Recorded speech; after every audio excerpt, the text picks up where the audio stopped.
Party പ്രാഥമിക membership പുതുക്കുന്ന കാര്യത്തിൽ അയവില്ലാതെ CPIM നേതാവ് ജി സുധാകരൻ. നേതാക്കൾക്കെതിരെ ആഞ്ഞടിച്ച് 5 ദിവസം കഴിഞ്ഞിട്ടും സുധാകരൻ മാധ്യമങ്ങളോട് പ്രതികരിച്ചിട്ടില്ല. മുഖ്യമന്ത്രി പിണറായി വിജയൻ ഇന്നലെ ജില്ലയിൽ എത്തിയെങ്കിലും ജി സുധാകരനെ അനുനയിപ്പിക്കാനുള്ള ഇടപെടൽ ഉണ്ടായില്ല. ആദിൽ പാലോട് നൽകും വിവരങ്ങൾ. Good morning Adil. ഇന്നലെ മുഖ്യമന്ത്രി എത്തുമ്പോൾ ഒരു അനുരഞ്ജന നീക്കമൊക്കെ ഉണ്ടാകുമെന്നുള്ള ഒരു പ്രതീക്ഷയുണ്ടായിരുന്നു. പെരുമ്പളം പാലത്തിന്റെ ഉദ്ഘാടനമൊക്കെ മനോഹരമായി നടക്കുകയും ചെയ്തു. പക്ഷേ ആ ഘട്ടത്തിലും നമ്മൾ കണ്ടതാണ് ഫേസ്ബുക്ക് ലിങ്ക് അടക്കം നീക്കം ചെയ്യുന്നത്, ആദ്യം ഇടുന്നതും പിന്നീട് അതിൽ നീക്കം ചെയ്യുന്നതും അതുമായി ബന്ധപ്പെട്ട വിശദീകരണമൊക്കെ കണ്ടതാണ്. ഈ ഘട്ടത്തിലും ഒരു പ്രതികരണത്തിലേക്ക് ജി സുധാകരൻ ഒരു കാര്യത്തിലും എത്തിയിട്ടില്ല എന്നുള്ളതാണ്. അയങ്ങിട്ടില്ല എന്ന് തന്നെ വ്യക്തമാകുന്നു അല്ലേ?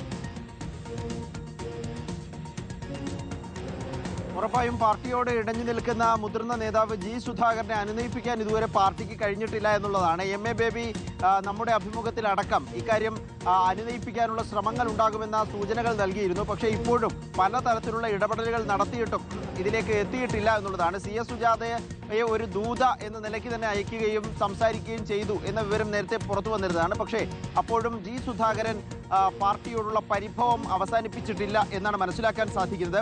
പ്രാഥമിക മെമ്പർഷിപ്പ് പാർട്ടിയിൽ എടുക്കുക എന്നതാണ് ഇപ്പോഴത്തെ പ്രധാന പ്രശ്നം. ഇക്കാര്യത്തിൽ ഒരു തീരുമാനത്തിലേക്ക് എടുക്കുന്നില്ല എന്ന് ആദ്യം പറഞ്ഞ നിലപാട് തിരുത്താൻ ജി സുധാകരൻ ഇതുവരെ തയ്യാറായിട്ടില്ല. ഇന്നലെ പറഞ്ഞതുപോലെ ഈ പെരുമ്പളം പാലത്തിന്റെ ഉദ്ഘാടനവുമായി ബന്ധപ്പെട്ട് ഫേസ്ബുക്കിൽ ആദ്യം ഒരു ലൈവ് ലിങ്ക് ഷെയർ ചെയ്യുകയും പിന്നീട് നീക്കം ചെയ്യുകയും ആ ലിങ്ക് ഷെയർ ചെയ്തത് പാർട്ടിയുടെ കേഡർമാരാണ് എന്നറിയിക്കുകയും ഓഫീസിലെ ജീവനക്കാരാണ് എന്നറിയിക്കുകയും ചെയ്തു. ഏതായാലും ഇങ്ങനെയുള്ള പലതരം തർക്കങ്ങൾ തുടരുന്നു. അമ്പലപ്പുഴ മണ്ഡലത്തിൽ മത്സരിക്കും എന്ന പ്രചരണത്തോടും ഇതുവരെ ജി സുധാകരൻ പ്രതികരിച്ചിട്ടില്ല. ഏതായാലും ജി സുധാകരന്റെ പ്രതികരണത്തിനായി കാത്തിരിക്കുകയാണ് രാഷ്ട്രീയ കേരളം. ആദിൽ പാലോടാണ് വിശദാംശങ്ങളുമായി ചേരുന്നത്.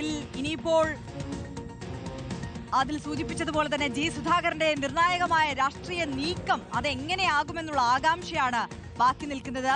ഇത് ആലപ്പുഴ ജില്ല. ശരി, ആദിൽ പാലോടാണ് വിശദാംശങ്ങൾ നൽകിയത്.